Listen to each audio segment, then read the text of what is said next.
Israel Iran സംഘർഷം രൂക്ഷം. ഇറാനിലെ അറാഖ് ആണവ നിലയം ആക്രമിച്ച ഇസ്രായേൽ. ഇതുവരെ റേഡിയേഷൻ ഭീഷണി ഉയർന്നിട്ടില്ലെന്നും ആക്രമണത്തിന് മുൻപ് തന്നെ ഇവിടെ നിന്ന് ആളുകളെ ഒഴിപ്പിച്ചിരുന്നെന്നും ഇറാനിയൻ ഔദ്യോഗിക ടെലിവിഷൻ റിപ്പോർട്ട് ചെയ്തു.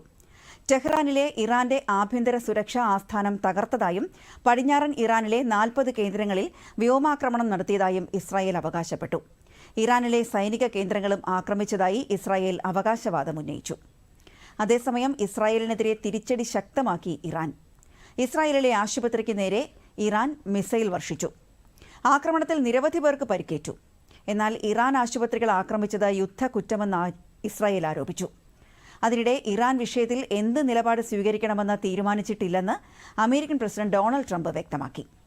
തുടർ നടപടികൾ സംബന്ധിച്ച സാധ്യതകൾ ട്രംപിന് കൈമാറിയെന്ന് US പ്രതിരോധ സെക്രട്ടറി പീറ്റ് ഹെഗ്സത്ത് അറിയിച്ചു. ഇറാനെ ആക്രമിക്കാനുള്ള പദ്ധതിക്ക് അംഗീകാരം നൽകിയിരുന്നുവെന്നും എന്നാൽ ഇറാന് അവരുടെ ആണവ പദ്ധതി അവസാനിപ്പിക്കാൻ ഒരവസരം കൂടി നൽകുകയായിരുന്നുവെന്നും ട്രംപ് വ്യക്തമാക്കി. അതേസമയം US-ന്റെ ഒരു യുദ്ധക്കപ്പൽ കൂടി സംഘർഷ മേഖലയിലേക്ക് നീങ്ങുന്നതായി റിപ്പോർട്ടുകളുണ്ട്. നിലവിൽ US-ന്റെ 3 യുദ്ധക്കപ്പലുകൾ മേഖലയിലുണ്ട്.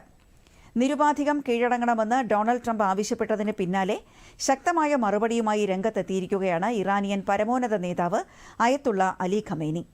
അമേരിക്ക നടത്തുന്ന ഏതൊരാക്രമണത്തിനും ഗുരുതര പ്രത്യാഘാതങ്ങൾ ഉണ്ടാകുമെന്ന് രാജ്യത്തോടുള്ള അഭിസംബോധനയിൽ ഖമേനി പറഞ്ഞു.